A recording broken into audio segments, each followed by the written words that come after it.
Le pardon radical. C'est le thème de ma conférence de ce soir que je vais tenter de vous transmettre. C'est quoi exactement? Ce mot est galvaudé, mal utilisé, encore très peu compris. Pardonner ne veut pas dire oublier, cela veut dire je te pardonne, car je ne souhaite plus souffrir par rapport aux conséquences négatives des actes que tu as eus sur moi. Le pardon est le plus puissant acte d'amour que l'on peut faire à soi-même, car il demande de l'humilité et un réel besoin de s'en sortir. Sans pardon, pour ma part, aucune libération possible, ni guérison d'ailleurs. On reste bloqué sur l'événement et le traumatisme subi. On ressasse, on s'auto-punit, en plus pour des actes qu'on a subis et non commis, on gâche son existence. On subit une double peine. C'est ça que les gens ne comprennent pas. Ils pensent se venger en ne pardonnant pas et garder un certain pouvoir sur l'autre. C'est archi faux. Et même tout le contraire. C'est soi-même qu'on punit. C'est soi-même qu'on fait souffrir. C'est à travers le pardon de soi-même et d'autrui que notre véritable identité peut apparaître et guérir le poison qui est dans notre esprit et la maladie dans notre corps. En parlant de maladies graves, très souvent, c'est la rancœur, le ressassement, la colère, la rage, la frustration, la tristesse qui les déclenchent. En adoucissant son cœur, en se pardonnant, je pense très sincèrement qu'on éviterait bien des souffrances et des fins tragiques.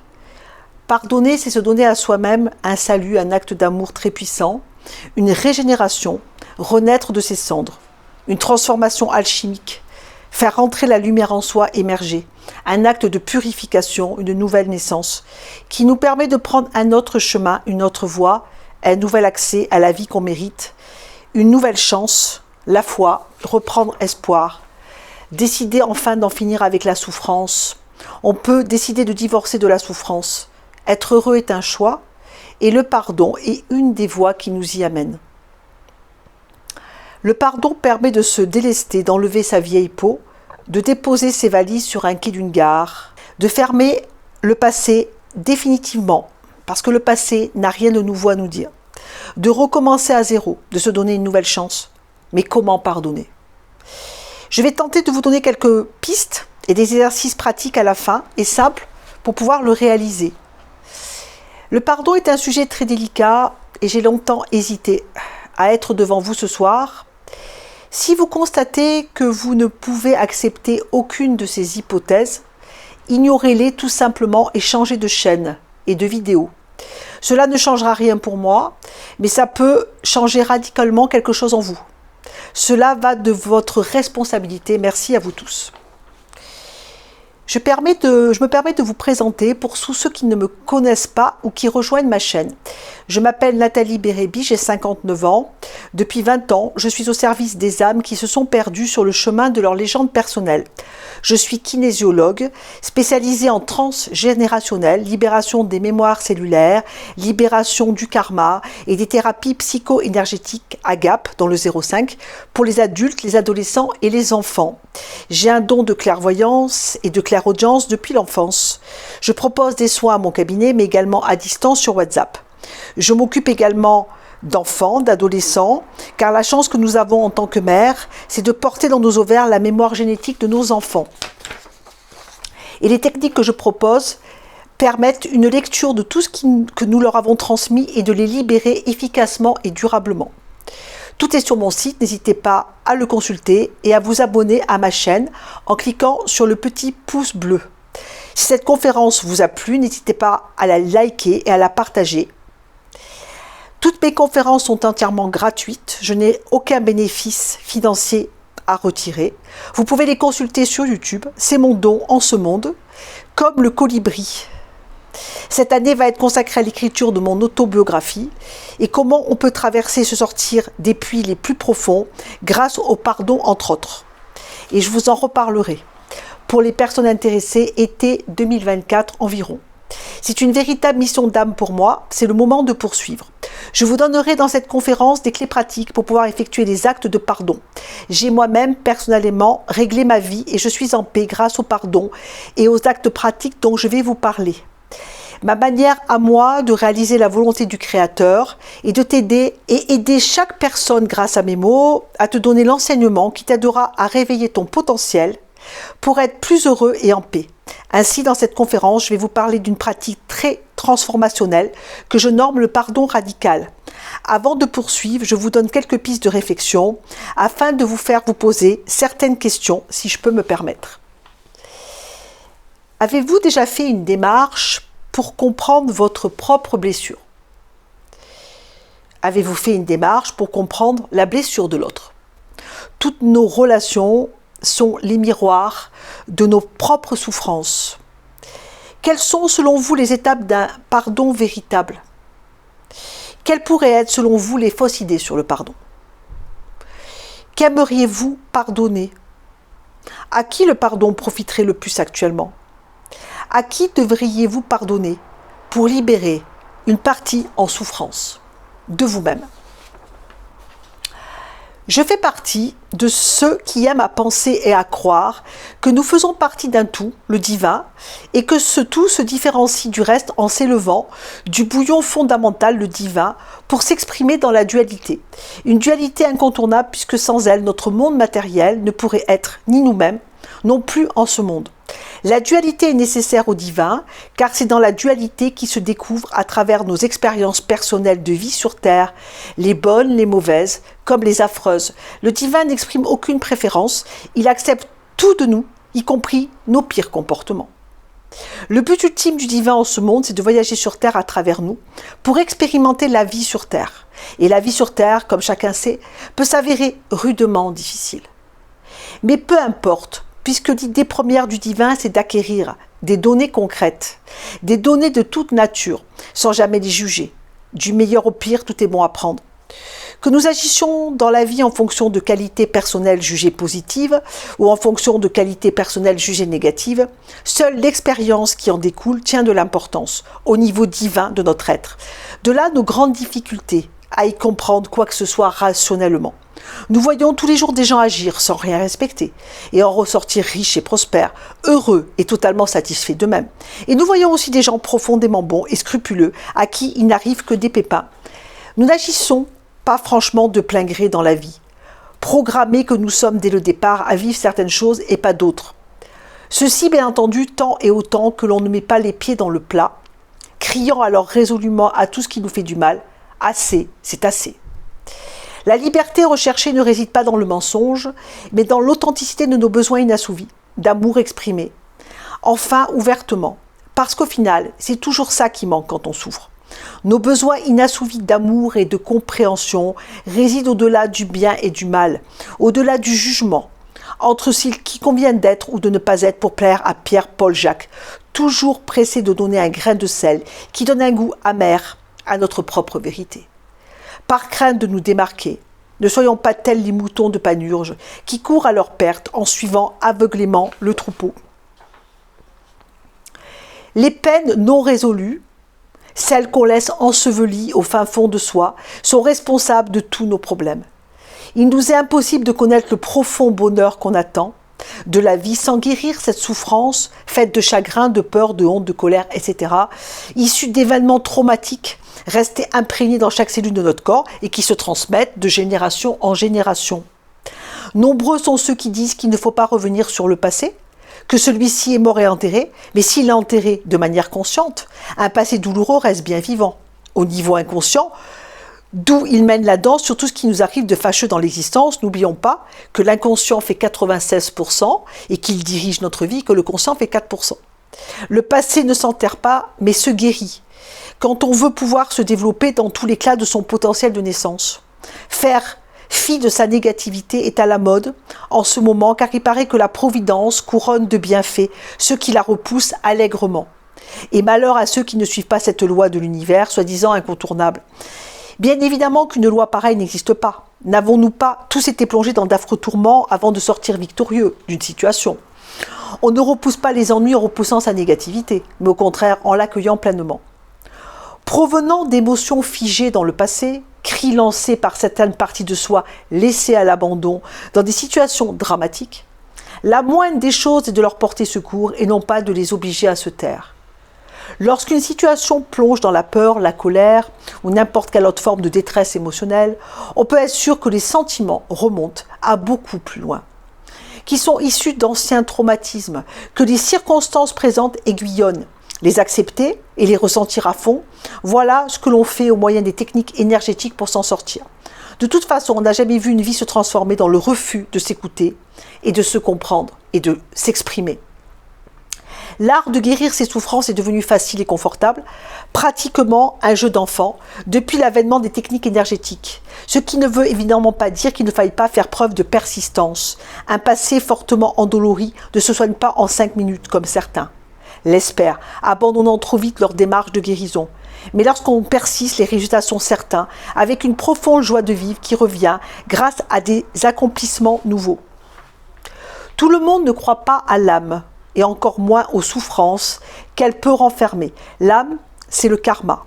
Pour certains, l'âme n'existe tout simplement pas, et c'est parfait comme ça. Croire qu'en chacun de nous réside une âme n'est certes pas un prérequis pour bénéficier à fond du programme quantique que je vous propose dans mes thérapies. Je parle uniquement ici de l'âme telle que certains la conçoivent. Ainsi, à nous d'y croire ou de ne pas y croire lorsqu'ils nous affirment que le choix de la famille dans laquelle nous sommes tombés lui revient. Nous aurions donc choisi avant de naître, à travers les besoins supposés de notre âme, dans quel genre de bourbier nous allons nous fourrer.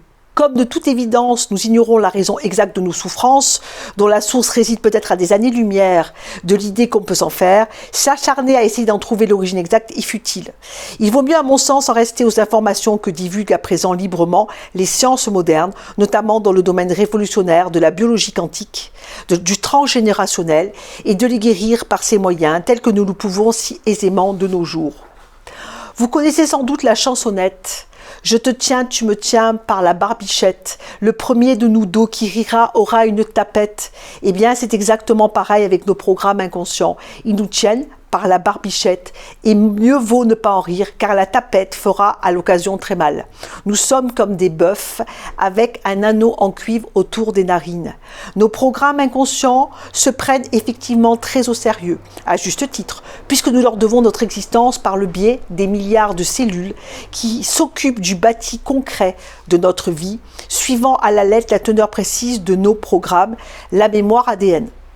Ainsi, le bon, le moins bon, comme l'affreux qui trône dans la vie de chacun, est dû à ces programmes. Jamais remis en question puisqu'ils agissent à notre insu consciente et qu'on n'en sait pas par conséquent rien du tout. Nous riant d'eux par pure méconnaissance de leur impact sur le bâti de notre vie, nous en subissons les conséquences sous forme d'une gentille petite tapette comme dans la chansonnette, sinon d'un sérieux coup de massue sur la tête. Parce qu'en vérité, nous ne sommes pas censés ne rien savoir sur le fabuleux mécanisme créatif de notre vie, logé en chacun de nous, une ignorance aux conséquences dramatiques sur notre bien-être et sur celui de l'humanité depuis des millénaires. C'est la prise de conscience de notre inconscient qui nous déprogramme. Ce qui était dit, c'est que nous n'avions aucun pouvoir de contrôle sur notre héritage génétique et que nous devions nous en contenter, sans aucun moyen d'y changer quoi que ce soit lorsqu'on en souffrait. Nous pouvions à la rigueur en contrecarrer les symptômes par l'utilisation d'armes diverses, mais sans moyen d'en changer la cause première, c'est-à-dire une défection génétique irréparable, vraie seulement pour 5% de la population. Bien que souvent gardée sous silence pour des raisons purement financières, la génétique est en train de connaître une profonde transformation par l'entrée en scène de la science révolutionnaire de l'épigénétique, dont les découvertes en ébranlent rudement les fondations. J'ai fait une conférence d'ailleurs sur ça, que vous pourrez retrouver sur YouTube. Comment sortir de l'emprise de ses ancêtres. Nous savons à quelle heure actuelle que nos gènes ne sont pas immuables, mais qu'ils peuvent se transformer chez 95% d'entre nous, transformant par là leur impact douloureux sur le bâti de notre vie. Ainsi, fini de nous sentir le jouet du destin, nous sommes dans l'ensemble aux commandes de notre existence, comme nous l'avons par ailleurs toujours été, mais de manière totalement endormie jusqu'ici. Un endormissement qui est à l'origine de tous nos drames et misères dans l'existence. Mais peu importe d'où proviennent nos souffrances présentes, qu'elles remontent au mauvais traitement que nous avons subi dans l'enfance ou à un patrimoine génétique défectueux, douloureux ou encore aux blessures de notre âme. Le fait est que nous pouvons maintenant les guérir en nous attelant à la tâche par le biais de moyens nouveaux totalement révolutionnaires dont font partie le pardon. La seule chose sur laquelle nous pouvons porter le blâme sont les programmes qui nous obligent à nous comporter d'une certaine façon et non pas d'une autre. Malgré les apparences, personne ne nous impose quoi que ce soit. Nous ne sommes jamais à la merci de quiconque, sinon à la merci de programmes qui gouvernent notre vie à notre insu consciente. Nous battre ailleurs est parfaitement futile. C'est de l'énergie dépensée à perte de vue, parfois d'y laisser tout le bonheur qui nous attend dans la vie. Parce que le bonheur, c'est exactement ce qui se cache derrière nos misères quand leur programmation inconsciente est désactivée. Se pardonner soi-même avant tout. S'éveiller au cauchemar dans lequel nous étions plongés incite à voir la situation conflictuelle de façon totalement différente. Nous en saisissons désormais clairement les rouages créatifs. Dès lors, nous savons que n'importe quelle situation toxique dans notre existence est là pour nous aider à guérir de nos souffrances passées. Rien de plus, rien de moins.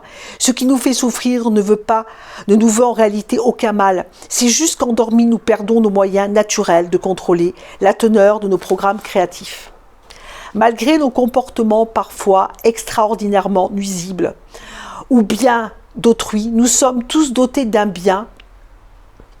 L'objectif est de pardonner à notre enfant intérieur en souffrance le jeu évident qu'il a joué dans la construction de la situation. Le pardon, est-ce la fin de la souffrance? C'est une question qu'on peut se poser. Pardonner pour avancer, est-ce raisonnable? Est-on capable de sortir de l'aigreur et du ressentiment? De pardonner le tort que l'on nous a fait? Quand quelqu'un que vous aimez ou qui compte pour vous blesse, le choix qui se présente à vous est simple. Soit vous vous accrochez à votre colère et à votre ressentiment et vous y passez des années, soit vous acceptez de pardonner le tort qu'on vous a fait et vous passez à autre chose. Et vous vous ouvrez à la vie qui vous attend. Le pardon apparaît comme un moyen de faire le ménage, ce qui est pardonné est digéré, et ce n'est plus un frein. Il peut s'agir du collègue qui a saboté l'un de vos projets, d'un conjoint qui vous a trompé avec quelqu'un d'autre, une violence subie. Il faut être prudent à ce niveau-là, car chaque situation est différente et mérite un discernement approprié. J'y reviendrai plus tard. Qu'est-ce que le pardon? La notion de pardon est en partie subjective. Chacun peut en avoir une conception différente. Le pardon implique une décision qui permet de lâcher prise et de faire taire la colère et le ressentiment. Même si les paroles ou les gestes qui vous ont blessé sont toujours là, vous acceptez avec le pardon de ne plus les laisser vous atteindre. Le pardon, il peut s'agir d'un chemin et non d'une décision définitive.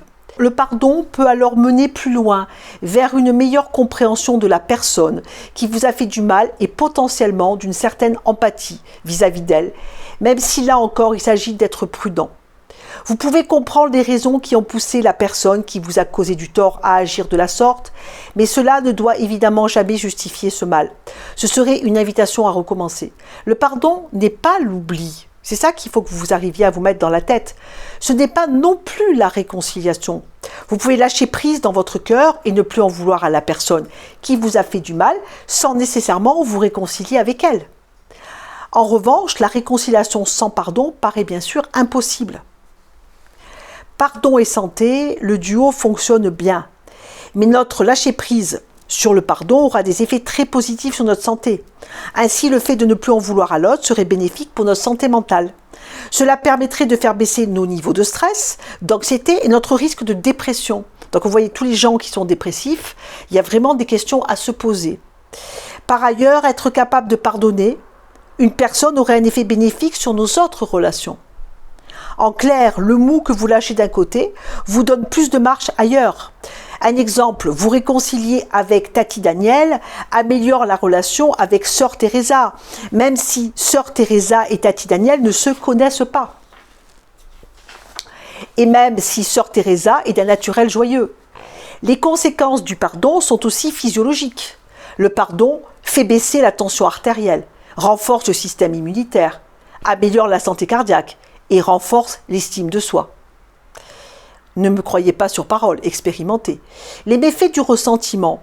Lorsque quelqu'un que vous aimez vous fait du mal et que la confiance que vous pouviez avoir en cette personne se trouve abîmée, il est possible que vous en ressentiez non seulement de la peine, mais aussi de la rancune. Et parfois, ce sentiment s'installe. De rancune en rancœur, puis en ressentiment, l'addition monte et vous étouffe. Car à ce moment-là, votre cœur se remplit d'amertume. Tandis que sans relâche, vous ressassez la terrible injustice que vous avez subie.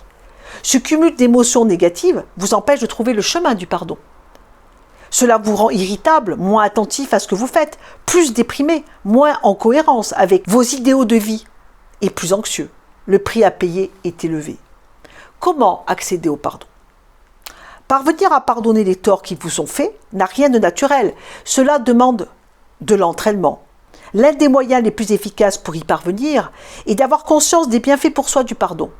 De même, il peut vous être utile de faire le point sur ce qui mérite précisément d'être pardonné. En identifiant ce qui vous a fait du mal, il vous est plus facile de ne pas en tenir rigueur à l'autre et de passer outre cette blessure. La pensée humaine est souvent confuse. Parfois, la peine que l'on ressent est exagérée parce qu'elle est associée à une peur ou à un stress que vous n'aviez peut-être pas repéré jusque-là. Si ce sont toujours les mêmes mots ou les mêmes attitudes qui vous blessent et que ces mots ou attitudes ne semblent pas atteindre autant les autres, il y a peut-être une clé sur laquelle vous pouvez travailler. À ce moment-là, le pardon vis-à-vis de l'autre vous permet aussi de mieux vous connaître et de mieux comprendre ce qui, chez vous, est si facile à blesser ou si précieux que telle ou telle attitude vient le blesser. Le pardon est l'occasion de poser un autre regard sur l'autre, qui à vos yeux a failli, et sur vous-même, qui avez été blessé. Je vous recommande d'identifier la part de vous qui a besoin d'être guérie, accueillir les émotions qui vous sont venues à l'occasion du tort que vous avez ressenti et de lâcher prise par rapport à ces émotions. Le pardon est un choix que vous pouvez poser à l'égard de la personne qui vous a offensé. Ce choix n'a pas forcément besoin d'être exprimé à l'attention de cette dernière, mais il est bon qu'il soit posé dans votre cœur. Vous pouvez vous faire accompagner par quelqu'un si cela est nécessaire, et moi je le fais régulièrement à mon cabinet. Peut-on tout pardonner ? S'il peut être bon de pardonner, il me semble qu'il faut aussi en apprécier la valeur, et elle me paraît proportionnelle au tort qui a été commis. S'il est difficile d'accorder son pardon, de demander pardon, c'est parce que le pardon, dans pardon il y a don, est un don précieux. On ne saurait le dispenser sans y prendre garde. Lorsque vous avez ressenti un traumatisme, personne n'attend de vous ou ne devrait attendre de vous le pardon immédiat. Les actes odieux ou monstrueux existent, hélas. Ils font partie de ce monde. Ils sont très difficiles à pardonner. Il y a une différence entre avoir subi un tort et être la victime d'actes abominables, comme un membre de la famille, et c'est des choses que je vois constamment au cabinet, puisque je travaille sur tous les secrets de famille, les pires qui existent, qui violent un enfant de 7 ans, voire un bébé. Donc pour ma part, ça, ce n'est pas pardonnable. Quand le tort est grave, par exemple, s'il est qualifié pénalement, il est nécessaire de se faire accompagner. Dans ces cas-là, un long temps de reconstruction est nécessaire pour que la victime puisse retrouver sa dignité. Personne ne peut rester seul face à ce poids. C'est au thérapeute et peut-être à la société de prendre le relais. C'est aussi pour cela que la justice humaine existe. Ne pas pouvoir pardonner quelque chose de très difficile, voire d'impossible à pardonner, n'est évidemment pas répréhensible. Le pardon viendra peut-être, mais avant, il faut retrouver la sécurité, la paix, la dignité, le sens de la vie. Faire réparer ce préjudice, c'est un long chemin. Ce n'est pas exactement comparable avec les petites turpitudes et autres torts du quotidien sur lesquels on peut aisément travailler. Quelles sont les étapes du pardon et du lâcher-prise ? Et comment mettre le pardon en résonance avec le lâcher-prise ? La toute première étape du pardon consiste à prendre la décision de ne pas se venger. C'est quelque chose que j'entends trop souvent à mon cabinet. À partir du moment où on cherche à se venger, on est incapable de passer dans une dimension de pardon ou de lâcher-prise. On a solidifié la faute, on veut faire vivre à l'autre une souffrance identique, voire supérieure à celle que l'on a expérimentée, car celle que l'on a vécue semble insupportable ou intolérable. Il va nous falloir prendre la décision de ne pas suivre les fonctionnements habituels de l'ego et passer à autre chose, de transcender, transmuter ses propres souffrances. Cela demande du courage et une réelle volonté d'aller de l'avant et de s'en sortir. Je l'ai fait ce travail pendant 20 ans et ça vaut vraiment le coup. Autre point important, la démarche du pardon demande un retour sur soi. L'offense nous trouble, nous fait souffrir, c'est évident. Cela met à l'épreuve notre capacité de tolérance, d'humilité, de générosité et réveille également les blessures mal guéries de notre histoire.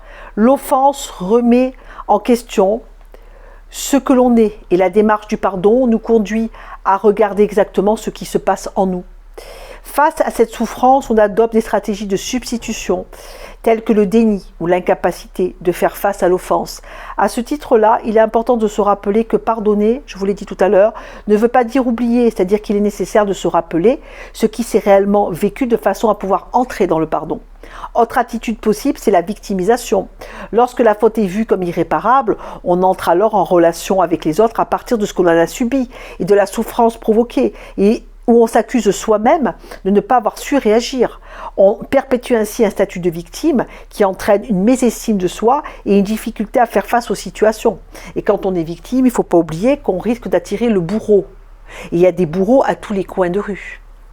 Dans le processus de culpabilité, sortir de notre cadre de référence est considéré comme une faute. Alors que ce n'est pas une faute, mais une erreur. Il n'y a pas de faute, il n'y a que des erreurs.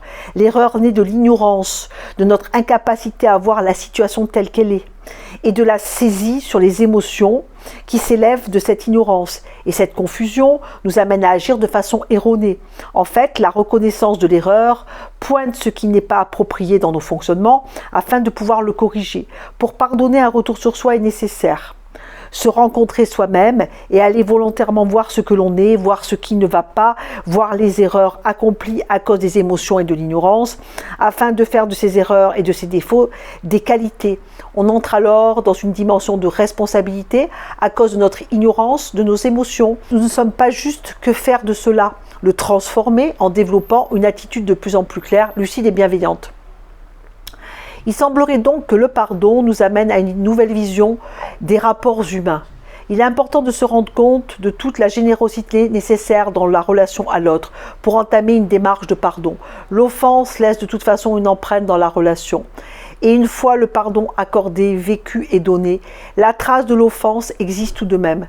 Mais elle existe de façon positive, car en effectuant un retour sur soi et en imaginant la relation à l'autre sur un registre différent, on a développé davantage de générosité et d'ouverture. Le pardon révèle alors sa pleine richesse. Dans le livre de Jean Montbourquette, que je peux vous proposer, qui est intéressant, Comment pardonner, je trouve une phrase intéressante qui dit « Le pardon n'est pas l'oubli du passé. Il est le risque d'un avenir autre que celui imposé par le passé ou la mémoire. » Cette approche nous amène à ne pas rester figé dans ce que l'on a perçu dans la situation d'offense et de passer à autre chose, non pas en oubliant, puisqu'il ne s'agit pas d'effacer de sa mémoire ce qui a été vécu, parce qu'on ne peut rien oublier, mais d'aller vers une relation autre en étant conscient de ce qui s'est passé, de prendre sa part de tort et sa part de responsabilité, et laisser à l'autre sa part de tort et sa part de responsabilité. Comment se transformer à partir de l'erreur? En prenant conscience que toute erreur est réparable lorsque l'on est offenseur, c'est-à-dire lorsqu'on a blessé l'autre, que l'on a accompli une négativité. Celle-ci est réparable à travers ce que le Bouddha a appelé les 4 forces. La force du regret, du fond du cœur je regrette la négativité accomplie, agis sachant que puisque cette négativité est née dans l'esprit, c'est dans l'esprit qu'elle peut être déracinée. Ensuite, j'utilise la force du support pour que ce ne soit pas simplement le pardon à moi-même. J'utilise l'éveil comme support, comme quelque chose qui me transcende et qui sera en quelque sorte le témoin de ma réparation. Ensuite, j'utilise la force de l'antidote. Je développe l'esprit d'éveil. J'accumule toutes les activités nécessaires qui représentent l'antidote à la négativité accomplie. Et finalement, je m'engage à ne pas recommencer. La leçon nous sera envoyée jusqu'à qu'elle nous soit apprise. Le plus important, c'est de ne pas recommencer la même erreur. En mettant en œuvre ces 4 forces, j'utilise l'erreur comme un terreau de transformation afin d'entrer en relation avec l'autre différemment, de façon beaucoup plus saine, non entravée par l'erreur ni par la culpabilité. Ainsi, le pardon n'est plus nécessaire parce que l'offenseur réglant l'erreur avec lui-même et avec l'éveil peut entrer en relation avec l'offensé et être pleinement responsable de son acte. La relation n'est alors plus fondée sur l'attachement ou la culpabilité, mais sur la bienveillance d'un côté comme de l'autre. Que l'offenseur soit clair avec sa propre négativité ou erreur n'invalide pas le fait, si c'est possible, d'entrer en relation avec l'offensé et de clarifier la relation qui a été souillée. par l'erreur, non pas en se réinvestissant dans de nouveaux attachements, mais en établissant une relation de générosité. L'offensé de son côté, pour parvenir au pardon à l'autre, a besoin d'avoir du respect pour l'offenseur, en lui reconnaissant sa dimension de dignité fondamentale, de façon à pouvoir traiter à égalité avec lui dans le pardon. Un des pardons parfois accordés et qui malheureusement n'apporte pas l'apaisement est un pardon légèrement méprisant et hautain. Je lui pardonne le pauvre, ce n'est pas de sa faute. Il est important d'en avoir conscience et de rendre la responsabilité de l'offense à l'offenseur. Cela nous amène à toucher du doigt une notion importante dans la relation offenseur-offensé. Il y a une relation karmique. Je voulais aborder aussi ce sujet ce soir. Il y a des causes préalables à l'offense et l'offensé a également une responsabilité dans l'offense. Si dans une vie antérieure, on n'a pas réglé l'offense, on va revenir dans cette vie pour le régler, puisque rien ne reste impuni. On doit tout régler. Cette dimension demande réflexion. Il faut avoir la capacité de comprendre ce qu'est le karma. Quelle est la réalité des situations et de ce que je vis? Quelle est la réalité des situations? En fait, celle-ci est le fruit de causes et de circonstances accumulées dans le passé. Si l'offensé et l'offenseur assument leurs responsabilités, la relation n'a plus besoin du pardon. La situation devient pour l'un et pour l'autre une possibilité d'établir une relation lucide et bienveillante. Ainsi, l'offense subie ou imposée devient un matériau de transformation et est amenée sur le chemin de l'éveil. À ce moment-là, on entre non plus dans la dimension du pardon et de la culpabilité, mais dans un chemin marqué d'un côté par la lucidité, la sagesse et la capacité à pointer les responsabilités au-delà des apparences, et d'un autre par la bienveillance. On met en œuvre la capacité à entrer en relation avec l'autre grâce à la motivation de générosité qui a pour propos d'accomplir les deux bienfaits, sa propre clarté et le bonheur de l'autre. Et on est deux gagnants-gagnants, et on peut alors parler de lâcher prise. On délaisse les enjeux émotionnels, l'apparence, et on pointe la bonté fondamentale, cette capacité à donner de l'espace à ce qui est vécu afin d'en voir la dimension illusoire. Non pas que rien n'existe, mais ce qui est vécu n'est pas vu dans sa vérité. Il est seulement vu dans la projection que l'on en a. Il est seulement vu dans la projection que l'on en a.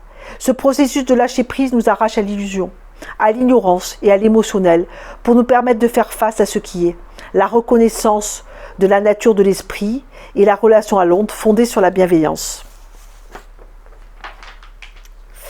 Donc maintenant, je voulais aborder le pouvoir du pardon radical qui, à mon sens, pourra changer, voire sauver la vie de certaines personnes ou pour d'autres s'avérer un cadeau de la vie. Il est fondé sur une perspective beaucoup plus spirituelle, très large, qui ne fait pas forcément partie de notre réalité. Alors mes hypothèses, c'est que nous avons un corps qui meurt, mais nous avons une âme immortelle, selon moi, qui transcende la mort. Par conséquent, la mort est une illusion. Bien que notre corps et nos sens nous disent que nous sommes des individus séparés, nous sommes tous un.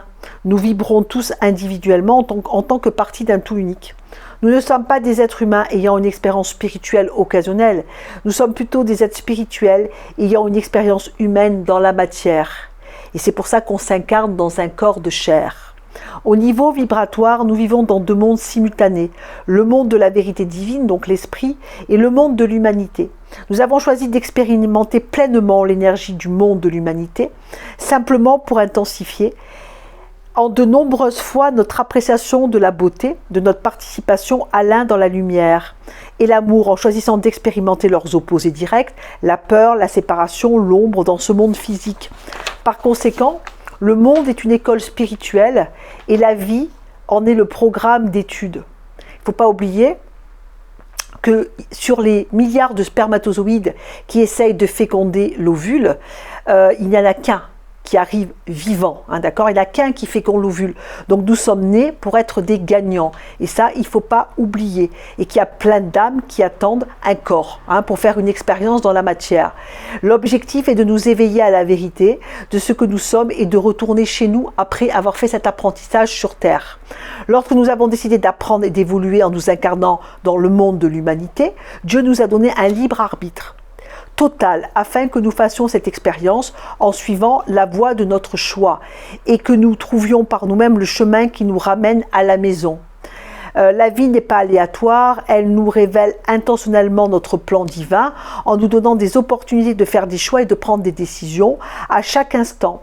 Une hypothèse très différente de celle formulée ci-dessus et moins séduisante est que lorsque nous étions un avec le tout, nous avons fait l'expérience de la pensée que la séparation est possible. Ça nous ramène au péché originel.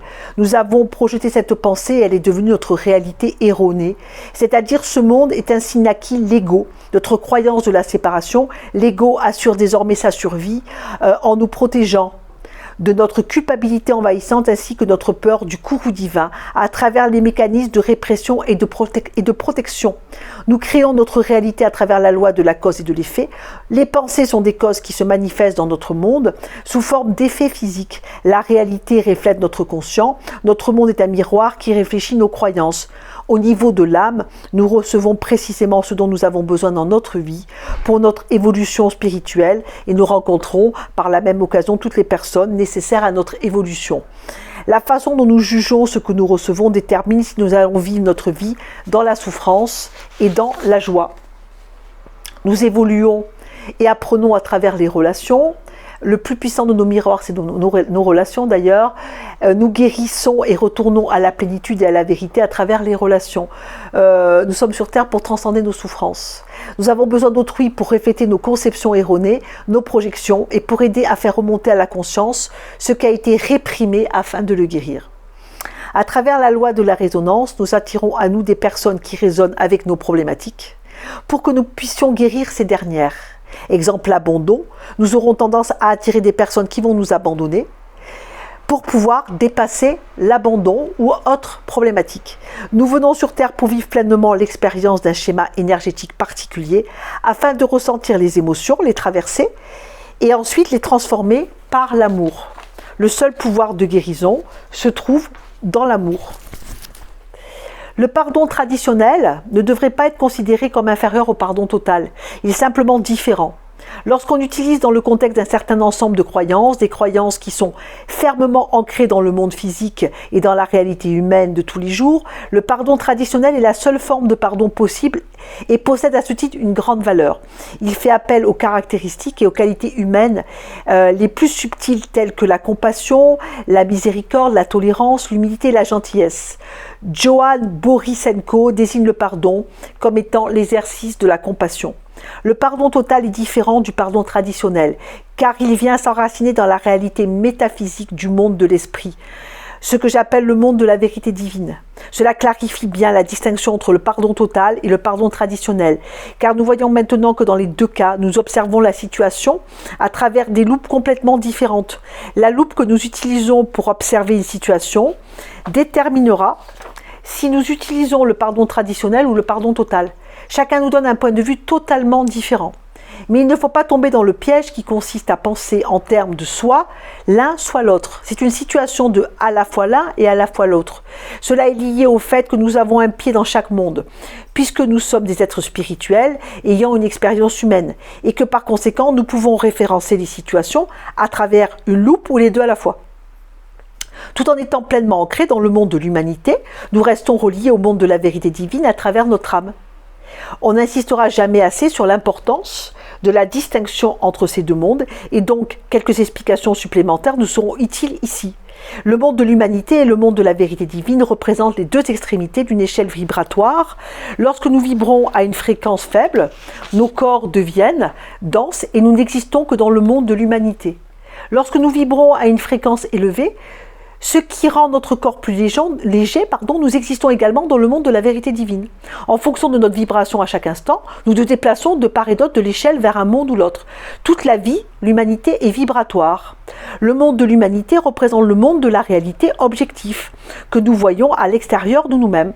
En tant que monde de la forme, il met à notre disposition le cadre dans lequel nous pouvons vivre notre vie humaine quotidienne, ainsi que la réalité dont nous faisons l'expérience à travers nos 5 sens. Il contient les schémas énergétiques de la mort, du changement, de la peur, de la limitation, de la dualité. Ce monde met à notre disposition l'environnement dans lequel nous, en tant qu'êtres spirituels, pouvons faire l'expérience de vie humaine. Cela signifie qu'il faut avoir un corps physique à travailler, voire même transcender, et avec un schéma énergétique particulier associé au monde de l'humanité par lequel nous sommes peut-être venus travailler de manière spécifique. Le monde de la vérité divine, à l'inverse, n'a pas de forme physique et contient déjà les schémas énergétiques de la vie éternelle, de l'immuabilité, de l'abondance infinie, de l'amour et de l'unité avec Dieu. Bien que nous ne puissions pas percevoir ce monde par l'intermédiaire de nos sens et que nous possédons rarement la capacité mentale de l'appréhender, il peut nous suffire de le ressentir pour savoir qu'il existe réellement certaines activités telles la prière, la méditation et le pardon total qui élèvent notre vibration, nous permettant d'accéder au monde de la vérité divine. Ces plans existentiels ne différencient pas en termes d'espace ni de temps, mais seulement au niveau de leur vibration. L'étude de la physique quantique a prouvé que toute réalité est constituée de schémas énergétiques et que la conscience alimente ces derniers. Ainsi, le monde de la forme existe en tant que concentration dense d'énergie vibrant à des fréquences dont nous pouvons faire l'expérience à travers nos sens physiques. A l'inverse, nous faisons l'expérience du monde de la vérité divine en tant que connaissance intuitive, intérieure, et en tant que conscience extrasensorielle. Puisque ces deux mondes existent dans le même continuum, nous ne vivons pas parfois dans l'un, parfois dans l'autre. Nous vivons dans les deux mondes en même temps. Cependant, notre conscience de ces mondes est le facteur qui détermine dans quel monde nous allons nous situer à un moment donné. Évidemment, en tant qu'être humain, notre conscience a tendance à résonner avec le monde de l'humanité. Nos sens nous attirent naturellement vers ce monde et nous convainquent qu'il est bien réel. Bien que certaines personnes sont moins ancrées dans le monde de la réalité objective que d'autres, les êtres humains, dans leur ensemble, sont fermement retranchés dans cette extrémité de continuum, ce qui est normal. Notre conscience du monde de la vérité divine est limitée et cela semble aussi avoir un but spécifique. Notre âme entre dans ce monde pour faire l'expérience de la vie humaine. Par conséquent, nos souvenirs et notre conscience du monde de la vérité divine doivent être limités pour nous permettre d'en faire totalement l'expérience. Nous ne pourrions pas vivre pleinement les énergies du changement, de la peur, de la mort, de la limitation, de la dualité qui caractérisent ce monde si nous savions qu'elles étaient illusoires. Si nous nous incarnions avec cette mémoire, nous n'aurions pas l'opportunité de transcender ces états et de découvrir qu'ils sont en effet de simples illusions. En oubliant qui nous sommes, lorsque nous prenons un corps physique, nous donnons la possibilité de nous rappeler que nous sommes des êtres spirituels vivant une expérience physique dans la matière. Normalement, l'âme ne connaît aucune limitation. Cependant, lorsqu'elle s'incarne, l'âme crée une personnalité, un ego, qui contient les caractéristiques spécifiques nécessaires pour son voyage vers la guérison. Puis, elle choisit d'oublier son lien avec le monde de la vérité divine. Et on a toute notre vie pour transcender ça et pour trouver ce pourquoi on est sur Terre. Malgré le voile que nous faisons tomber sur notre mémoire de notre unité avec Dieu, et l'histoire ci-dessus semble suggérer qu'il tombe complètement vers l'âge de 3 ans, notre lien avec le monde de la vérité divine ne nous est pas retiré en tant qu'être humain. Notre âme est porteuse d'une vibration qui résonne avec le monde de la vérité divine et nous relie à ce monde. Nous pouvons renforcer ce lien à travers des pratiques telles la méditation, la prière, le yoga, les exercices de respiration, la danse. Par ce type de pratique, nous augmentons suffisamment notre vibration pour être en résonance avec celle du monde de la vérité divine. Pourtant, les deux types de pardon demeurent littéralement des mondes à part. Chacun demande une conception différente du monde et de la vie. Le pardon traditionnel est clairement un chemin de vie dans le monde, tandis que le pardon total n'est rien de moins qu'une voie spirituelle. C'est cette voie que j'ai choisie. Concernant notre capacité à nous auto-guérir et à évoluer spirituellement, le pardon total recèle un potentiel extraordinaire de transformation de la conscience et ce potentiel excède de loin ce qui est possible dans le cadre du pardon traditionnel. Pourtant, nous devons reconnaître que nous vivons tous toujours dans un monde de l'humanité et qu'à certains moments, nous ne sommes pas à la hauteur de ce que nous pourrions appeler notre idéal spirituel. Lorsque nous sommes submergés par la souffrance, par exemple, il nous devient virtuellement impossible d'utiliser le pardon total. Lorsque quelqu'un nous a récemment fait du tort, par exemple, si nous venons d'être violés, on ne peut pas attendre de nous que nous acceptions à ce moment-là que l'expérience était quelque chose que nous voulions et qu'elle représente le déroulement d'un plan divin. C'est évident. Nous n'aurons pas la réception nécessaire pour abonder dans ce sens. Cela ne peut survenir que plus tard, au cours de moments de réflexion au calme et non pas au beau milieu d'une colère ou immédiatement après le traumatisme. Mais à nouveau, nous devons continuellement nous rappeler par la suite que ce que nous avons créé est l'idéal spirituel, même si c'est très dur à reconnaître. Que nous avons créé des circonstances dans nos vies pour nous aider à évoluer, à transcender notre souffrance et à apprendre. Que les leçons que nous avons besoin d'apprendre se cachent dans la situation et que le seul moyen d'évoluer dans l'expérience en question est de la vivre pleinement. Le choix qui se pose à nous n'est pas tellement de savoir si nous devons ou pas faire l'expérience, l'esprit décide pour nous, mais plutôt de décider combien de temps nous allons rester dans la conscience de victime à cause de la situation. Tout ce que nous vivons est juste, même si ça nous paraît injuste au départ. Si nous choisissons de renoncer rapidement à être victime, il est réconfortant de savoir que nous avons à notre disposition une technologie qui permettra ce processus. À l'opposé, le pardon traditionnel nous offre très peu de techniques à cet égard. Le pardon traditionnel, en résumé, est fermement ancré dans le monde de l'humanité. De même que le monde de l'humanité contient l'énergie de la dualité, le pardon traditionnel polarise et juge tout comme étant bien ou mal, vrai ou faux. Le pardon total adopte le point de vue qu'il n'y a rien de vrai ni de faux, de bien ni de mal, seules nos pensées les catégorisent ainsi. Le pardon traditionnel débute toujours par l'hypothèse que quelque chose de négatif s'est produit et que quelqu'un a fait quelque chose à quelqu'un d'autre. L'archétype de la victime est toujours présente. Le pardon total commence par la croyance qu'il ne s'est rien passé de mal et qu'il n'y a pas de victime dans toute situation donnée. Le pardon traditionnel est efficace dans la mesure où il fait appel aux vertus humaines les plus élevées, telles la compassion, la tolérance, la gentillesse, la miséricorde et l'humanité. Ces qualités vont dans la direction du pardon et ont un potentiel de guérison. Toutefois, intrinsèquement, elles ne sont pas le pardon. Le pardon total n'est pas différent à cet égard, puisque lui aussi fait appel aux mêmes vertus au cours du processus et à l'humilité. Le pardon traditionnel dépend entièrement de notre capacité à éprouver de la compassion et donc il est limité à cet égard. Quel que soit le degré de compassion ou de tolérance que nous avons envers quelqu'un, Hitler et quelle que soit l'empathie que nous avons envers la souffrance liée à son éducation, rien ne nous permet de le pardonner en utilisant le pardon traditionnel. Pour l'assassinat en masse de 6 millions de juifs, le pardon total n'a absolument aucune limite et est complètement inconditionnel. Si le pardon total ne peut pardonner Hitler, il ne peut pardonner personne. Comme pour l'amour inconditionnel, c'est tout ou rien. Avec le pardon traditionnel, l'ego et la personnalité sont aux commandes. Par conséquent, le problème semble être extérieur et lié à quelqu'un d'autre. Avec le pardon total, notre doigt pointe dans l'autre direction. Le problème se situe à l'intérieur en nous-mêmes. Le pardon traditionnel croit à la réalité du monde physique, à l'intégrité complète de ce qui se produit. Il essaie toujours de tout comprendre et donc de contrôler la situation. Le pardon total reconnaît l'illusion, considère que ce qui s'est produit n'était qu'une histoire et répond en s'abandonnant à la perfection de la situation. Le pardon traditionnel ne croit pas en la notion de mission spirituelle et maintient sa croyance et sa peur envers la mort. Et le pardon total considère la mort comme une illusion et adopte le point de vue de la vie éternelle. Le pardon traditionnel considère la vie comme un problème à résoudre ou une punition à éviter. Il conçoit la vie comme un ensemble aléatoire de circonstances qui surviennent sans raison, d'où l'origine de l'autocollant pour pare-choc. La berte, ça arrive.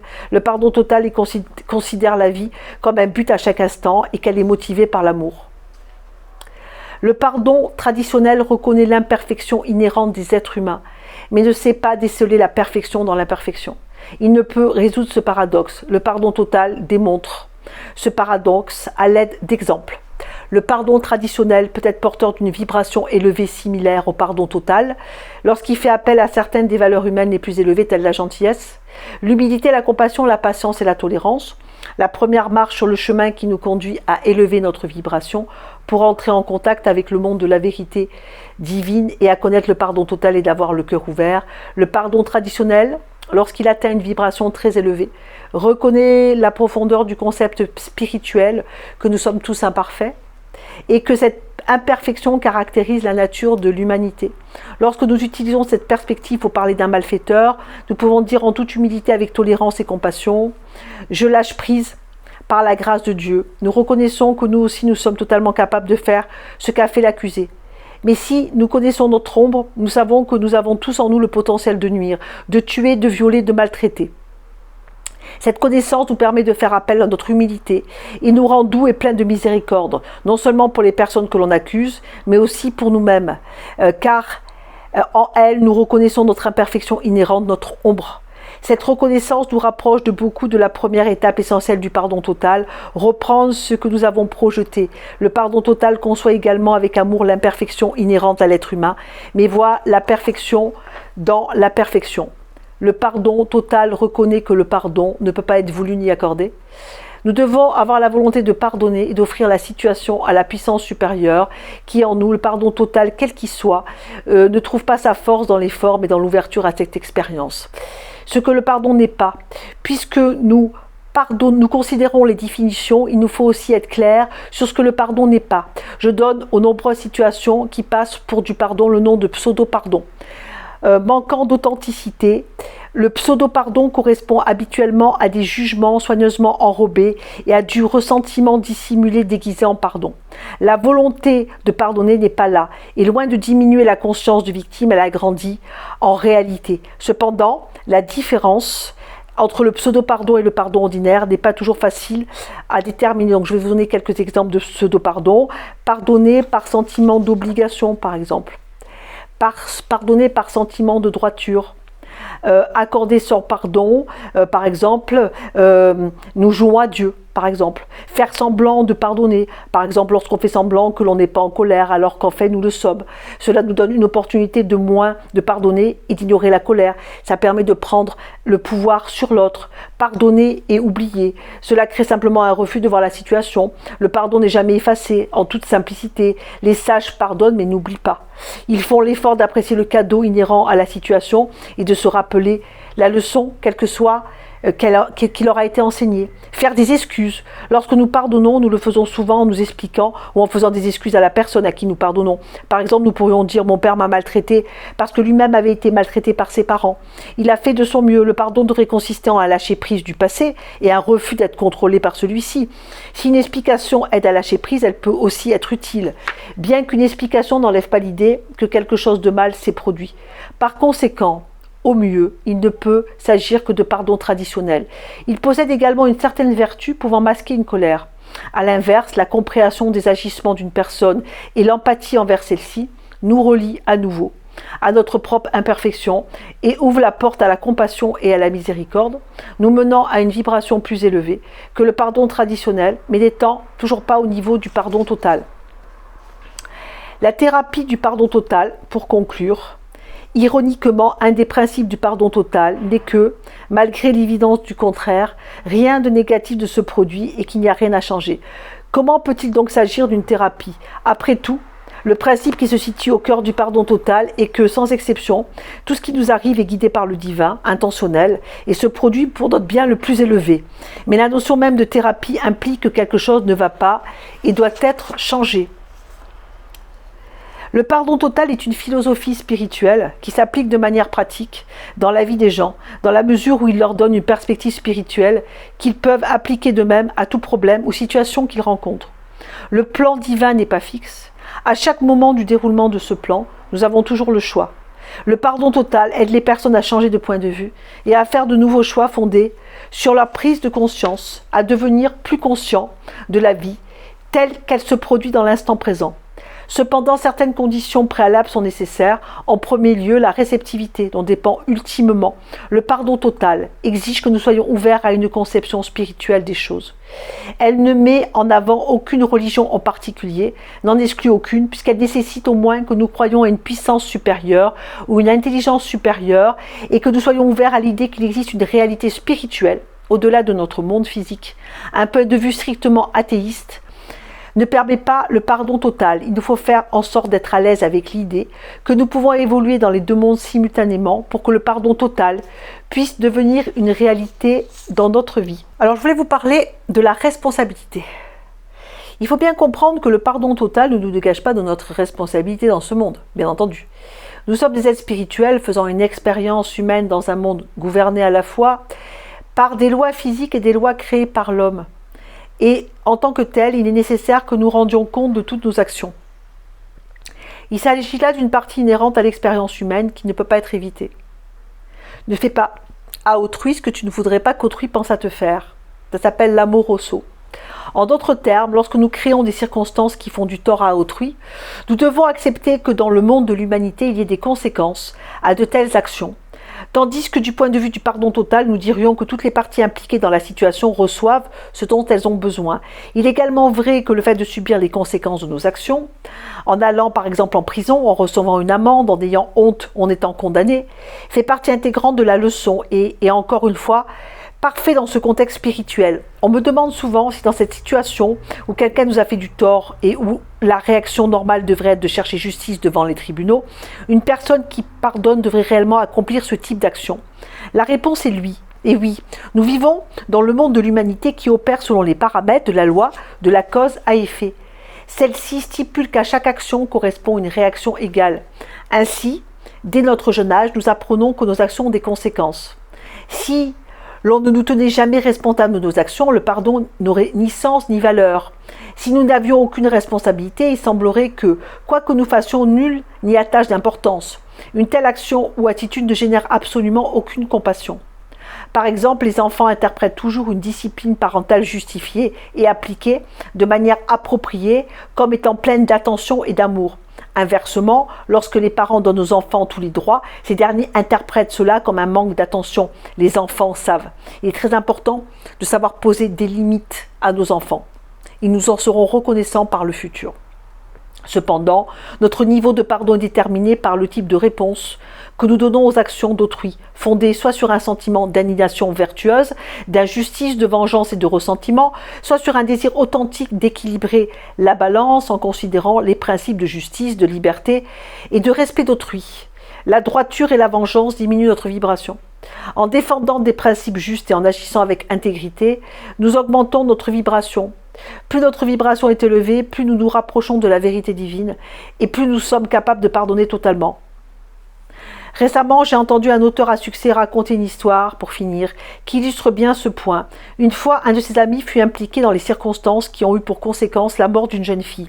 Il fut emprisonné plusieurs années pour homicide, il accepta la responsabilité de ce qui s'était passé et se comporta de tout point de vue comme un prisonnier modèle. Cependant, le père de la jeune fille, un homme riche et influent, qui avait des amis haut placés, fit le vœu de maintenir l'homme en prison pour autant d'années que possible. Ainsi, chaque fois que l'homme pouvait prétendre à une libération conditionnelle, le père de la jeune fille consacrait beaucoup de temps et d'argent à user autant que possible de ses liens pour s'assurer que la libération conditionnelle lui serait refusée.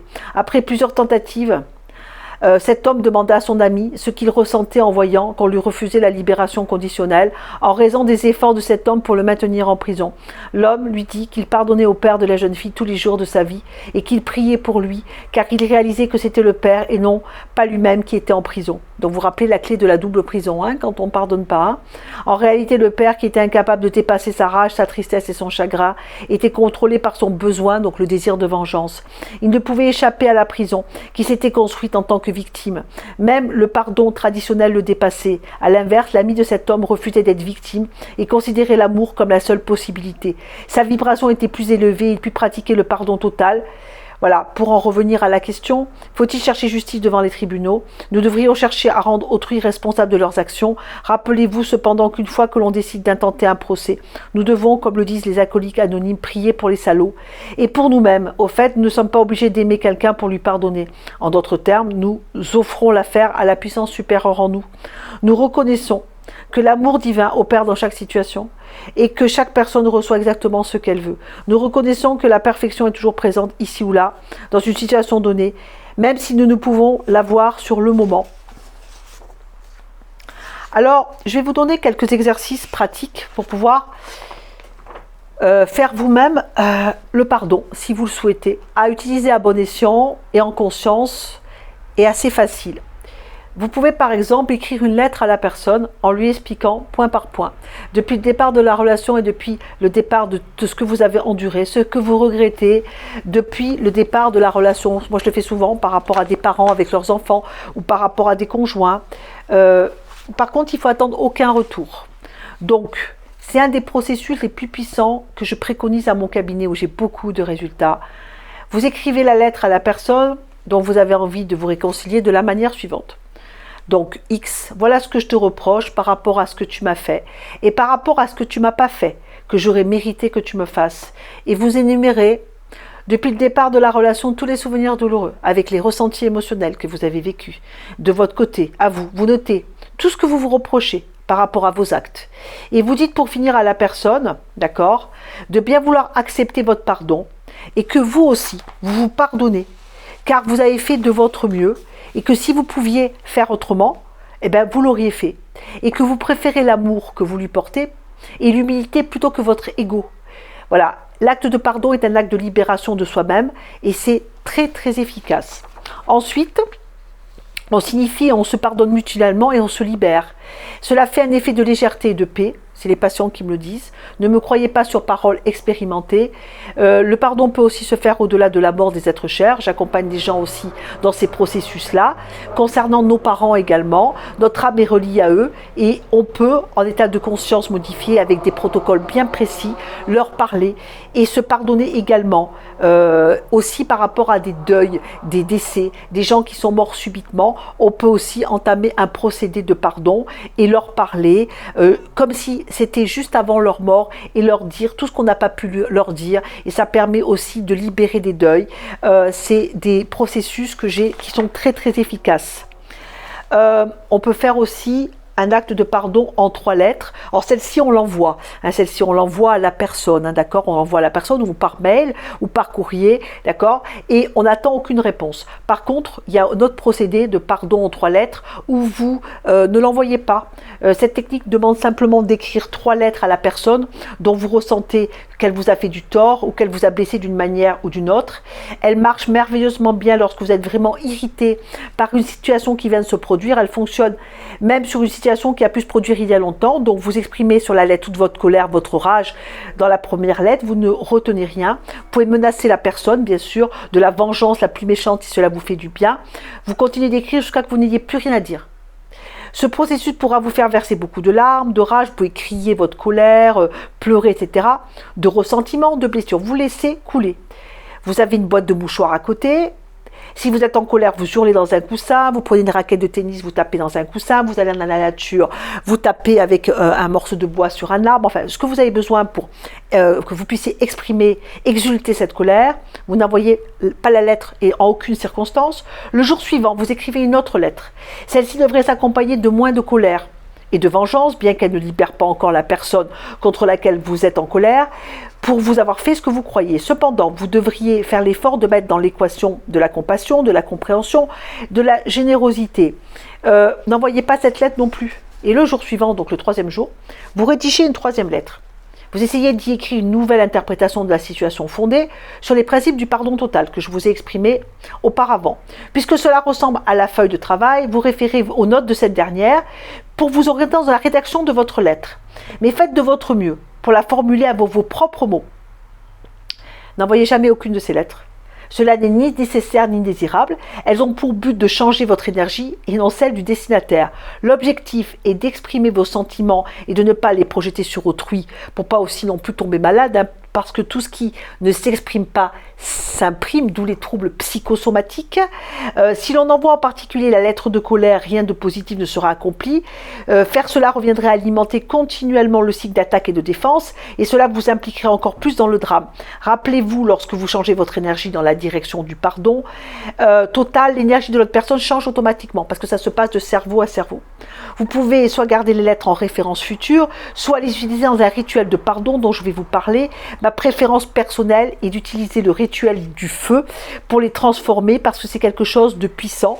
Alors, le rituel du feu, le feu, je vais vous en parler en 2 mots, a toujours été l'élément de la transformation et de l'alchimie. Moi, je propose beaucoup d'actes psychomagiques au cabinet où les gens écrivent les lettres et puis les brûlent, d'accord, les enterrent ou les mettent dans une rivière. Chaque fois que nous offrons quelque chose au feu, que nous relions nos croyances primordiales dans le pouvoir transformateur du feu, c'est pour cette raison que brûler une feuille de travail, une lettre de libération émotionnelle ou les 3 lettres lors d'un rituel donne un sens d'achèvement et de transformation.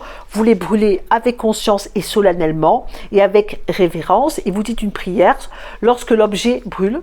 Vous pouvez après brûler de la sauge, du bois parfumé, de l'encens, ce que vous voulez, d'accord, et qui enlève les énergies négatives. Et aussi le rituel de l'eau. L'eau possède des qualités thérapeutiques et nettoyantes, et on lui prête la capacité de rendre les choses sacrées. Le nettoyage, l'immersion et le flottement peuvent être utilisés positivement dans le rituel. Voilà, donc ça c'est ce que je voulais vous parler. Ensuite, ce que vous pouvez faire, vous pouvez utiliser la thérapie par Ho'oponopono. J'ai fait un podcast à ce sujet d'ailleurs qui est gratuit pareil sur YouTube, qui vous explique que en fait le Ho'oponopono c'est un processus de guérison et de pardon très puissant qui permet d'évacuer les énergies toxiques en laissant toute la place aux pensées, aux mots.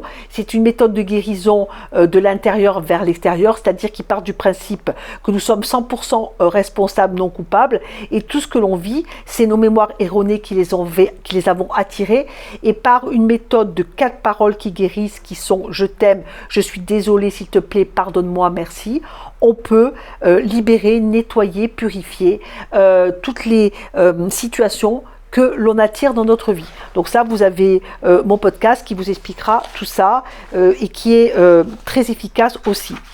Voilà, donc ce que je voulais vous dire pour ce soir, écoutez, c'est dit. La conclusion que je voulais vous faire sur le pardon, c'est que la colère, quand elle est emmagasinée dans l'esprit et le corps, est mauvaise pour la santé et peut même déclencher des problèmes psychiatriques, des maladies incurables, de la dépression et être même fatale, déclencher des cancers. Hein. Même si un événement de votre passé vous semble impardonnable, et ça je peux le comprendre, le temps est venu de faire un deuil, de lâcher ce passé. Si vous voulez retrouver une bonne santé mentale ou la guérison d'une maladie, de vous purger de ces émotions malsaines pour votre propre bien. Le pardon ne signifie pas j'accepte ce que tu as fait, mais plutôt je ne désire plus souffrir à cause de ma colère, mon ressassement, mes pensées négatives qui y sont liées. Pardonnez-vous pour ce que vous croyez avoir fait ou pas fait, car si vous avez pu faire différemment, bien sûr que vous l'auriez fait. Soyez disposés à pardonner à votre corps. Quand on prend du poids, c'est pareil. Chaque kilo pris, c'est tous les conflits et toutes les personnes à qui vous n'avez pas pardonné qui restent stockées, puisque la prise de poids, c'est un problème d'auto-punition, d'accord ? Car on se sent coupable. Écrivez une lettre à la personne contre qui vous ressentez de la colère, vous la brûlez, vous répartissez les cendres, vous symbolisez le fait avec un objet de vous libérer de cette émotion négative. Par les sentiments négatifs, vous étiez le gardien d'une double prison. Vous gardez cette personne emprisonnée en vous et vous bloquez votre énergie de vie. Réalisez que vous étiez enchaîné à cette personne par vos pensées, par vos sentiments de souffrance. Je vous souhaite de réussir à pardonner encore et encore jusqu'à que vous trouviez la paix et le retour à la santé. Merci d'avoir accompli ce voyage avec moi. Il y a beaucoup de choses à attendre avec enthousiasme et je vous souhaite une belle libération et je vous suis reconnaissante de m'avoir écouté attentivement et je vous souhaite que votre vie soit douce et prospère, remplie de joie et de bonheur en ces temps de profonde transformation humaine. Namasté.